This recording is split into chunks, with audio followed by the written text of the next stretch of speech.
शिवाजी माने मैं आपको स्पॉटलाइट में डाल रहा हूँ। I am asking you to unmute yourself. मैं आपको अनम्यूट करें और अपनी प्रॉब्लम बताएं। शिवाजी माने, मेरी आवाज आ रही है तो अपनी अनम्यूट करें, नीचे रेड माइक का बटन जो होगा उसको दबाएं और अपनी प्रॉब्लम बता सकते हैं। अच्छा। अस्थमा लेना इन्हेलर लेना पड़ता है। आपका अपान वीक है। सांस खींचने की क्षमता वीक है। शरीर में एब्जॉर्प्शन किसी भी चीज का वीक होता है। हाँ, मेटाबॉलिज्म जिसे हम कहते हैं, भोजन को इस्तेमाल करने की क्षमता वीक है। तो अगर अपान वीक है, भोजन को इस्तेमाल करने की क्षमता वीक है, तो इस हिसाब से देखा जाए तो बेसिकली तीन बल वीक हो गए। देह बल, धातु बल और दोष बल, ये तीन बल वीक। बाकी तो इफेक्ट सब पे ही पड़ता। मगर इनहेलेशन की स्ट्रेंथ कैसे बढ़ाएंगे? लंबा खींच के इनहेलेशन की स्ट्रेंथ बढ़ा सकते हैं क्या? काम नहीं करेगा। यानी सांस रोकने की स्ट्रेंथ ही आपकी इनहेलेशन की शक्ति भी है और एक्सहेलेशन की शक्ति भी। इनहेलेशन कम होगा तो बॉडी में वीकनेस होगा, वीक फील होगा, किसी काम करने में मन नहीं लगेगा, डिप्रेसिव टेंडेंसी भी होती है। अपान को बढ़ाना पड़ेगा।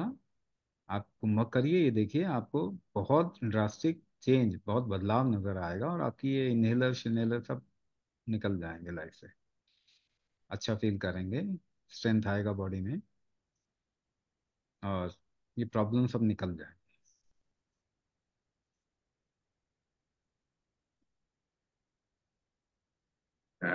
Anyone else that we can identify quickly?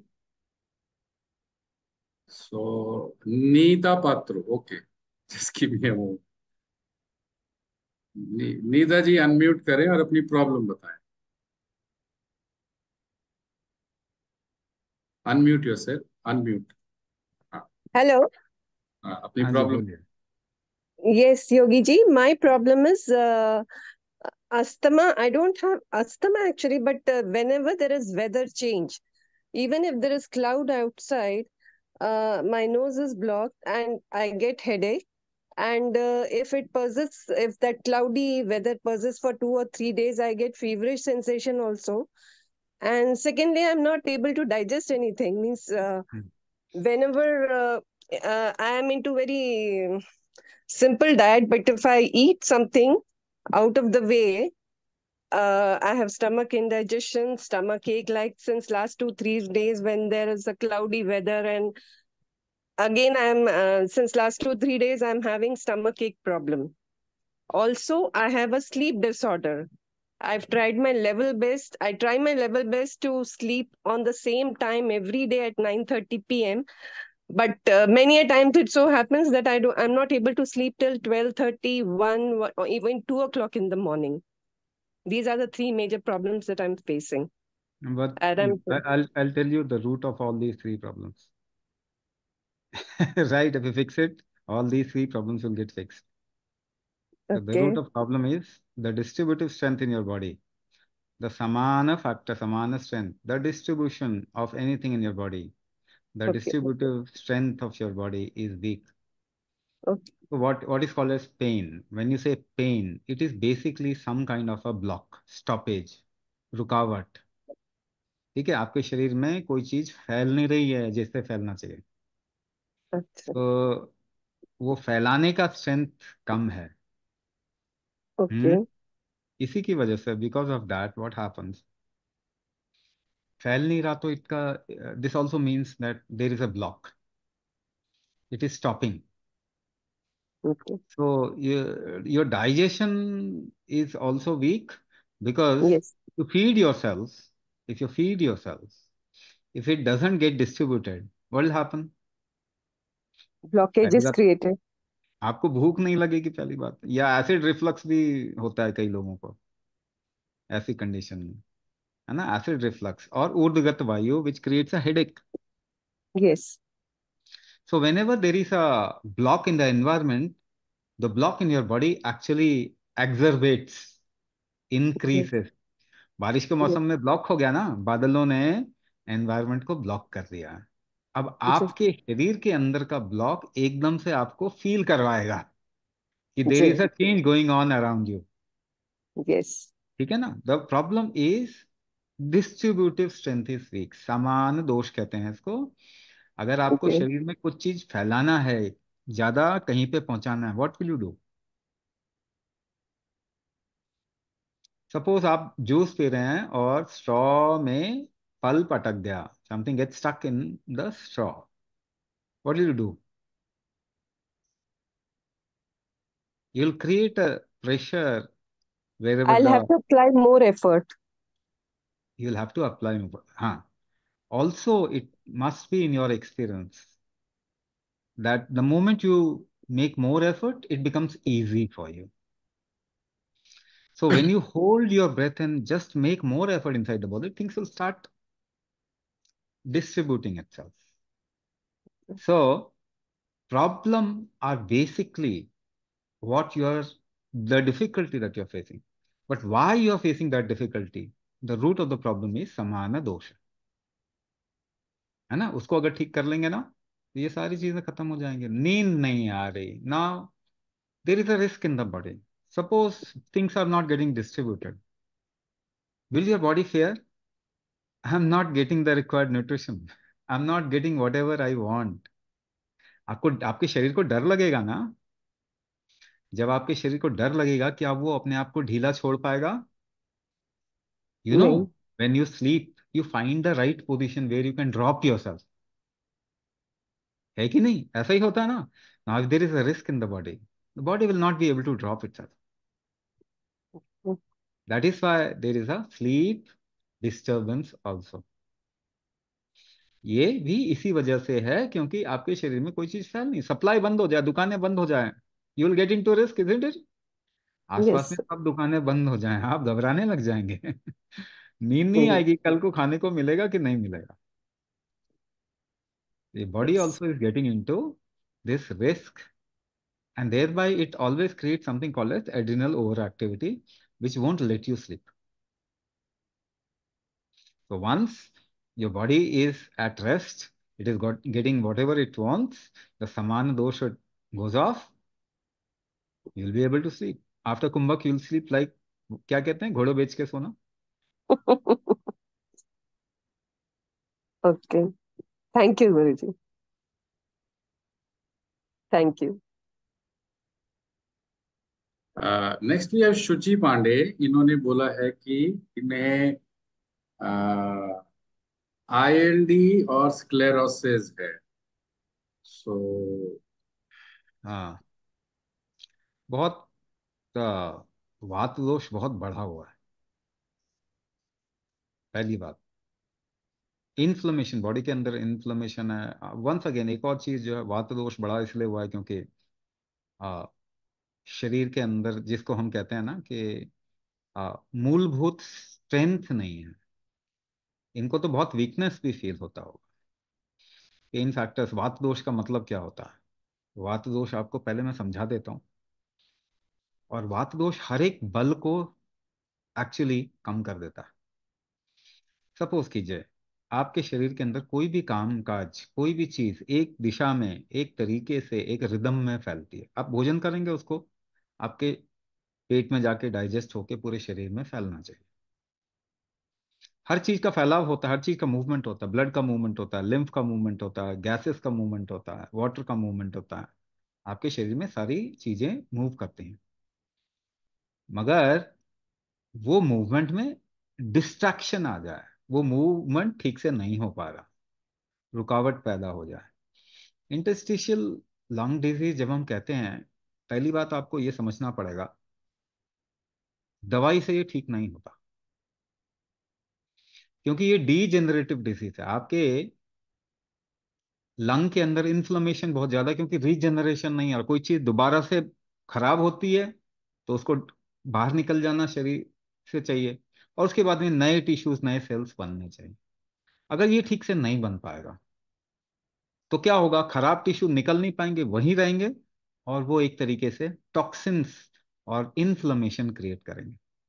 नए टिश्यूज नहीं बन पाए, क्योंकि शरीर में उस तरीके की शक्ति ही नहीं है कि नए टिश्यूज दोबारा से बन पाए। तो आईएलडी दवाई से नहीं ठीक हो सकता, दवाई से तो हुआ है। आपकी जितनी बीमारियां हैं, क्योंकि बचपन से आपने केमिकल मेडिसिन खाए हैं, इसकी वजह से हुआ है। आपको तो बीमार भी नहीं होना चाहिए था। ये बात हमको समझना पड़ेगा, आज नहीं तो कल समझना, 10 साल के बाद समझना पड़ेगा। लेकिन 10 साल के बाद कितने लोग प्रॉब्लम में आ जाएंगे? 100 साल में एक भी अस्थमा बताओ ना, एक भी अस्थमेटिक पेशेंट, आईएलडी पेशेंट और इस तरीके का पल्मोनरी हाइपरटेंशन का पेशेंट ठीक हो गया हो दवाई लेके? एक भी एक केस तो बता दो। Give me one one proof, एक प्रूफ बता दो। Nobody has come out of this problem. आपको कौन ठीक करेगा? इसका मतलब आपको कौन ठीक करेगा? आपका शरीर, कोई और ठीक नहीं कर सकता। आप सोच रहे हैं कोई दवाई ले लें, नहीं, केमिकल दवाई तो आपको नुकसान ही कर रही है। आयुर्वेदिक दवाई भी ठीक नहीं कर पाएगी, जड़ी बूटियां भी ठीक नहीं कर पाएगी, भोजन तो बिल्कुल भी ठीक नहीं कर पाएगा आपको। 40 साल, 50 साल, 60 साल भोजन करके इंसान कमजोर होता जाता है, या फिर सुपरमैन बनता, सुपर ह्यूमन बनता जाता है? कमजोर ही होता जाता है। तो भोजन को करेक्ट करके अपने आप को ठीक कर पाएंगे? नहीं। दवाई से ठीक कर पाएंगे? कोई प्रूफ ही नहीं है। बाकी तो छोड़िए, एक भी प्रूफ बता दीजिए मुझे डायबिटीज का 100 साल में जो ठीक हो गया। Blood pressure, heart disease number 1 cause of death बन गया, एक भी इंसान ठीक नहीं हुआ। एस्थमा एलर्जी एक भी इंसान ठीक नहीं हुआ। थायराइड का एक इंसान ठीक हुआ है पिछले 50 साल में? ऑटो इम्यून डिसऑर्डर को कोई भी ठीक हुआ है? तो आईएलडी ऑटो इम्यून सिंड्रोम बन जाएगा आगे चल के। हर चीज ऑटो इम्यून बन जाएगी, उसके बाद बोलेंगे कि भैया स्टीरॉइड लो, इसके अलावा तो कोई उपाय नहीं है। स्टीरॉइड से आपकी इम्यूनिटी खत्म हो जाएगी। जीने का फायदा क्या है अगर आप शरीर को संभाल ही नहीं पा रहे? आज आंखें खोलिए, 5 साल बाद खोलिए, 10 साल बाद खोलिए, आखिरकार तो यही समझना पड़ेगा। तो पहले समझ जाए,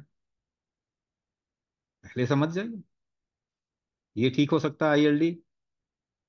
अभी वात दोष इतना है कि मैं कुछ भी बोलूंगा तो भी आपको इतना नहीं समझ में आया। कितना भी ज्ञान ले लो आप ठीक हो जाएंगे क्या? गूगल में तो इतना ज्ञान दिया हुआ है। कोई ठीक हुआ? शरीर पे ठीक से काम करेंगे तो ठीक हो जाए। बहुत वात दोष, वात बिगड़ा हुआ है, शरीर के सारी फंक्शनिंग बिगड़ी हुई है। ऐसे में तो कुछ भी नहीं हो पाया। अब मान लीजिए मैंने कहा वात दोष है, कोई चीज बिखर रही है, डिस्टर्ब हो रही है, इसको रोकना है तो कैसे रोकोगे बताओ? अपने शरीर के अंदर कैसे रोको? सांस रोक लोगे तो वो रुकना शुरू हो जाएगा।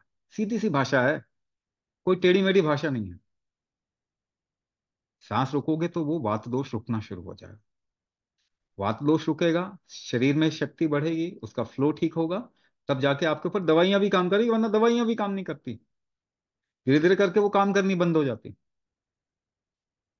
तो हम तो कहते हैं कि भाई दवाइयों पे डिपेंडेंसी धीरे धीरे करके हटाना है, 1 साल के अंदर सारी दवाई से निकलना है, तब आपकी लाइफ अच्छी होगी। कुछ भी पढ़ा लिखा देने से बीमारी तो ठीक हुई नहीं ना 100 साल के अंदर। बड़े बड़े शब्द इंटरस्टिशियल लंग डिजीज बोल के तो ठीक हुआ नहीं किसी का आईएलडी। लंग फाइब्रोसिस, पानी की मात्रा आपके शरीर में रुकेगी नहीं, दवाई खाओगे तो लंग फाइब्रोसिस तो हो गए, मसल फाइब्रोसिस भी होगा। कितनी भी आप ये ग्रीको रोमन शब्द बोले, इससे आप ठीक नहीं होने वाले हैं। लेकिन शरीर आपका ठीक कर सकता है किसी भी प्रॉब्लम से। लाखों सालों से ये प्रॉब्लम्स तो नहीं थी ना। इसका मतलब your body was able to take care of this problem. आपका शरीर इसको मैनेज कर रहा था, ठीक कर रहा था। ये तो पिछले 50-100 साल के अंदर ही प्रॉब्लम है। और ये क्यों है? क्योंकि जो ट्रीटमेंट है वो बिल्कुल ही गलत ट्रीटमेंट है। जो केमिकल ट्रीटमेंट, आपका बॉडी केमिकल इंटेक के लिए डिजाइन हुआ है क्या? पेट्रोल की गाड़ी में डीजल डालोगे? मैं ये इसलिए बोल रहा हूं क्योंकि I am seeing people like that, कि सब कुछ बिगड़ गया, अंदर से सारा डिस्टर्ब, मेंटली अनस्टेबल हो गए, जो कि बड़ी आसानी से ठीक हो जाता है, बहुत आसानी से ठीक हो जाता है। लेकिन इतनी दवाइयां खा ली, एक डॉक्टर छोड़ के दूसरे डॉक्टर के पास में चले गए, तो क्या दूसरी डॉक्टर कोई अलग से प्रोटोकॉल फॉलो करता है क्या? वो तो एक ही जगह ट्रेनिंग मिली है उनको, केवल पैसे अलग अलग लेते हैं। 5 स्टार वाले फैसिलिटी में बैठेंगे तो 5 स्टार वाले पैसे लेंगे। और क्या फर्क होता है बताओ? अब अमेरिका चले जाओगे तो प्रोटोकॉल क्या चेंज हो जाएगा? वही तो देंगे आपको।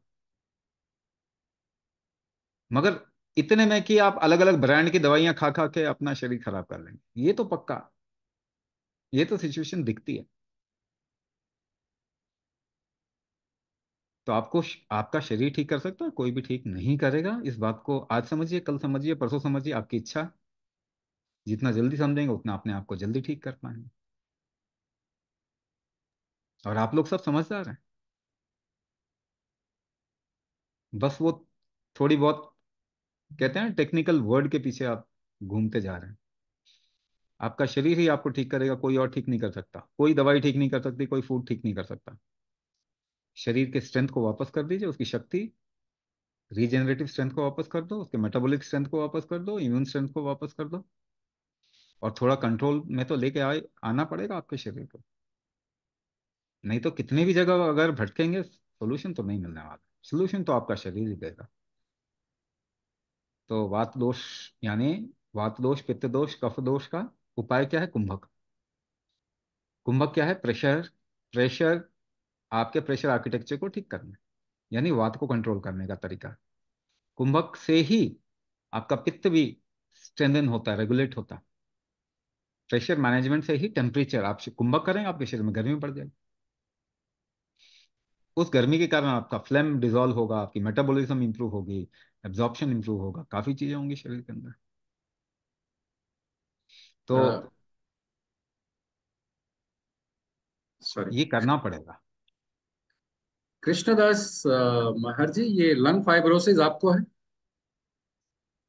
Just give me a thumbs up first, give me a thumbs up if you have lung fibrosis, or is that a question?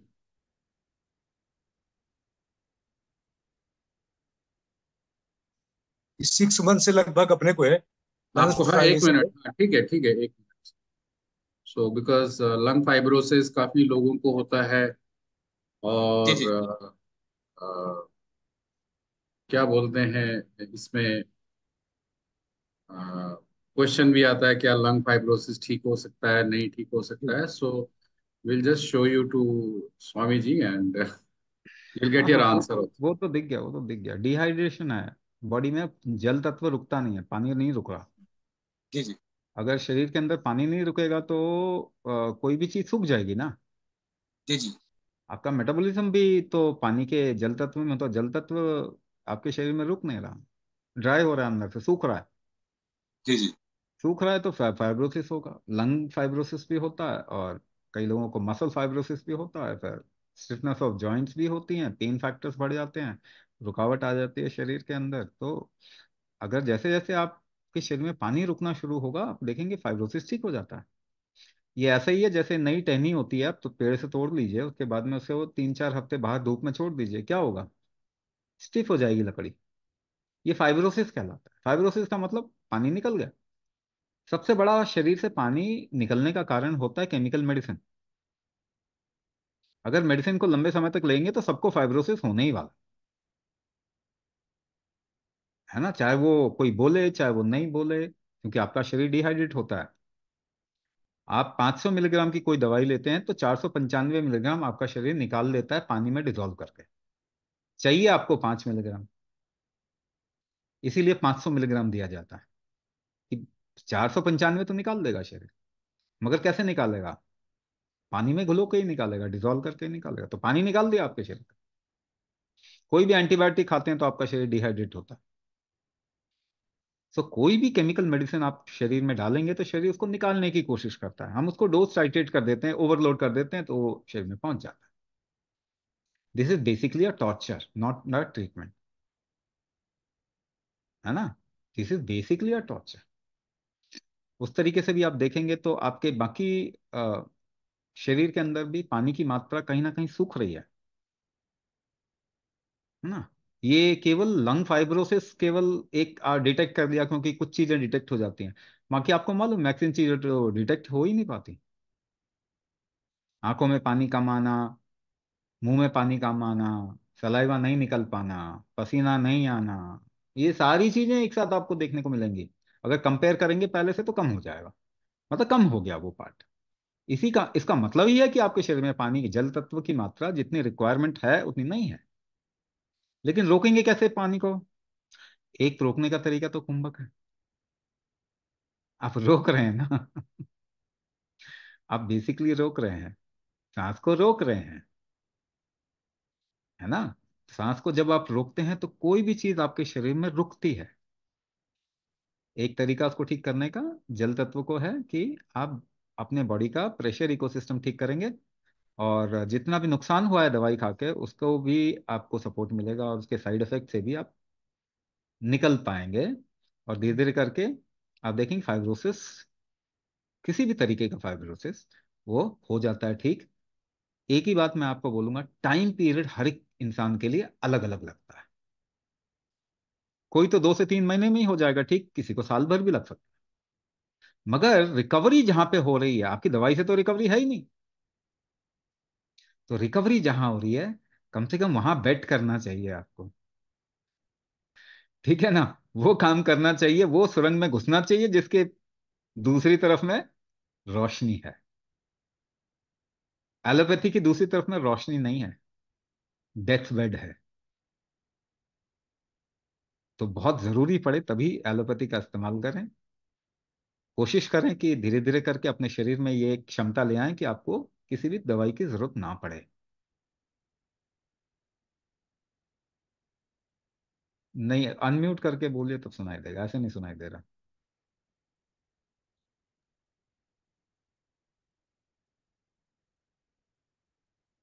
एक मिनट, एक मिनट, नहीं आपका अनम्यूट नहीं हुआ, ऐसे नहीं सुनाई देगा। नीचे रेड। हाँ अभी बोलिए। जी, ये बोल रहा था, कफ हो रही है, कफ। बात करने में दिक्कत होती है, चलने में दिक्कत होती है। हाँ, जल तत्व की कमी हमेशा श्लेष्मा या फिर जो कफ आपका है, वो भी तो एक जी तरीके से गाढ़ा जल तत्व ही है। जी अगर जी। जल तत्व कम हो जाएगा तो वो और गाढ़ा हो जाएगा और स्टिकी हो जाएगा। बिल्कुल बिल्कुल। ठीक है ना, तो उसको निकलने में भी तकलीफ होगी। फिर आप न्यूबुलाइजर लो या फिर उसको नैक एनिस्टेलसिस्टीन लेके उसको थोड़ा सा डाइल्यूट करके फिर निकाल लो, मगर वो वापस बन जाएगा। देखिए, नेबुलाइजेशन कोई ट्रीटमेंट नहीं है ना। कफ को निकाल देना कोई ट्रीटमेंट नहीं है, क्योंकि वो वापस बन जाएगा। तो बहुत जरूरी हो तो कर लीजिए उसको, उसके बाद कुंभक कीजिए, आपको पता चलेगा कि आराम से निकल जाएगा कफ आपका। कोई इशू नहीं है, कुंभक करने से वो निकल जाता है, कफ निकलेगा। सबसे पहले दिन कुंभक करेंगे तो आपका कफ निकलना शुरू हो जाएगा। we'd request others to type their question. हाँ, त्रिपुरा जी ने पहले भी लिखा था. That was my next question. Aspergillus problem, which is a fungal related problem, can it be addressed with kumbhak? अच्छा, आप लोग सब समझदार लोग हैं। आप मानते नहीं है कि आप समझदार हैं, बस इतनी सी बात है। तो मैं आपको बता रहा हूं, मैं प्रूव करता हूं कि आप समझदार हैं। मशरूम कहाँ पे उगता है? फंगस ही है ना एक तरीके का। मशरूम कहाँ पे उगता है? मशरूम की खेती कहाँ पे होती है? क्या धूप में हो सकती है? धूप में तो नहीं हो सकती, धूप में तो फंगस मर जाए। गर्मी मिलते ही फंगस मर जाए। कहाँ होगी? छायेदार, ह्यूमिड। आपके शरीर में गर्मी नहीं बन पा रही। कोई भी लंग से इश्यू आता है ना आपका, अपर बॉडी जो है वो कफ पार्ट है, कफ क्षेत्र है। कफ वालों के साथ में एक इशू होता ही है। आप देखेंगे ये होता ही है, जितने लोगों को ब्रोंकाइटिस हो रहा है, निमोनिया हो रहा है ना, लंग कॉम्प्रोमाइज है, उनके शरीर में गर्मी नहीं बनती। उनकी जठराग्नि कमजोर है, गृहपत्य अग्नि कमजोर है, मेटाबॉलिक हीट कमजोर है। अगर आपके शरीर में गर्मी नहीं बन पाएगी, ह्यूमिड क्षेत्र है, फंगस होगा। पर आपको तो खेती करनी ही नहीं है अंदर। क्या करना पड़ेगा? गर्मी बढ़ानी पड़ेगी। गर्मी कैसे बढ़ाओगे? बाहर से गर्मी दोगे तो शरीर ठंडा हो जाएगा। अगर प्रेशर क्रिएट करोगे शरीर के अंदर तो गर्मी बढ़ेगी, प्रेशर से ही टेम्परेचर बढ़ता है। कुंभक से ही आप देखेंगे धीरे धीरे करके ये फंगल इन्फेक्शन होने की टेंडेंसी, चाहे कोई भी फंगस हो ना, एस्परगस मान लो आप, है तो एक तरीके का फंगस ही। वो कैसे जाएगा? गर्मी से जाएगा। शरीर में गर्मी बढ़ेगी, खत्म। और दवाई खाएंगे तो दोबारा आएगा। होता है कि नहीं होता है? फंगल इन्फेक्शन जाता नहीं है? 50 तरीके की तो आपको एंटी फंगल खिला देंगे, एक ही साथ में 7-8 गोली खिलाएंगे, फिर थोड़े समय में जाएगा, उसके बाद में फिर आ जाएगा, क्योंकि आपने कंडीशन तो हटाई नहीं अपने शरीर के अंदर की। गर्मी बढ़ाने की क्षमता तो लानी पड़ेगी आपको। कुंभक करेंगे, फिर देखेंगे जब वो ठीक होगा उसके आने के चांस बहुत कम हो जाएंगे। बीच में एक आध बार आया, उसके बाद बिल्कुल ठीक हो जाएगा। शरीर में गर्मी बना के रखना बहुत जरूरी है। एक छोटे यंग बच्चे को, यंगस्टर को आप छू के देखें, बूढ़े को छू के देखें, क्या फर्क है? एक बूढ़े का शरीर ठंडा होता, उम्र के साथ हम गर्मी बढ़ाने की क्षमता, मेटाबॉलिक हीट लूज करते जाते हैं। क्या इसको रीस्टैब्लिश नहीं करना है? क्या किया जा सकता है? बिल्कुल किया जा सकता है, कुंभक से किया जा सकता है। रीस्टैब्लिश करें, आपकी उम्र भी कम होगी, मतलब जो बायोलॉजिकल एज है वो भी कम हो जाएगी, उम्र बढ़ जाएगी, दिखने में यंग दिखने लगेंगे। क्यों? क्योंकि वो जो यूथफुलनेस है वो हमेशा आपके शरीर का हीट फैक्टर के साथ में आता है, थर्मल ग्रेडियंट के साथ में आता है। तो क्या ये ठीक हो सकता है? बिल्कुल ठीक हो सकता है, मगर इसको दूसरे तरीके से समझना पड़ेगा, है ना? आपको कुछ बता देते हैं, नहीं तो एंटी फंगल खा लो, ऐसे करके तो किसी का ठीक नहीं हुआ। थोड़ा ठीक हो जाता है तो वापस आ जाए। तो इसको समझना पड़ेगा, और आप सब समझदार हैं, समझ सकते हैं। रेणु जी पूछ रही हैं, I have obstructive Airways disease. एक ही बात है, अभी तो वही बता रहे हैं। ऑब्स्ट्रक्शन क्यों होगा? क्योंकि गर्मी कम है शरीर में, गर्मी बढ़ नहीं पा रही, कफ दोष आ गया है। ऑब्स्ट्रक्शन उसी से होता है। गर्मी बढ़ा दो, नेबुलाइजिंग में क्या करते हो, थोड़ी गर्म आ वेपर ही तो ले रहे हो आप, उससे आपको आराम मिल जाता, मगर वो ट्रीटमेंट नहीं है, मैनेजमेंट है। शरीर खुद गर्मी जिस दिन पैदा करने लगेगा, ऑब्स्ट्रक्टिव डिजीज खत्म, उसी समय खत्म। You can see the next question. जब मेरी सांस फूलती है तो आवाज चली जाती है, ऐसा क्यों होता है? सांस फूलती क्यों है? पहले सांस फूलना ही तो ऑब्स्ट्रक्टिव डिजीज है। जब ऑब्स्ट्रक्शन होगा तब सांस फूलेगी, रुकावट है तो सांस फूलेगी ना। तो ऑब्स्ट्रक्शन है तो, अगर गले की तरफ में ऑब्स्ट्रक्शन है तो आवाज जा सकती है, सभी की नहीं जाएगी, मगर सभी को आवाज में प्रॉब्लम तो आती है। जिन लोगों को भी सांस फूलती है उन सबको साउंड में, आवाज में प्रॉब्लम आती ही आती, कम ज्यादा लेवल अलग अलग हो सकता है, but once again obstructive problem है ना। तो उसका निदान मैं आपको बता ही रहा हूं। ऐसा नहीं है कि मैं आपको केवल समझा रहा हूं कि प्रॉब्लम क्या, मैं आपको ये भी बता रहा हूं ये ठीक कैसे हो सकता है ना। ऑब्स्ट्रक्शन है तो प्रेशर देंगे, टेम्परेचर इंक्रीज करेंगे, ठीक हो जाएगा, ऑब्स्ट्रक्शन का चला जाएगा।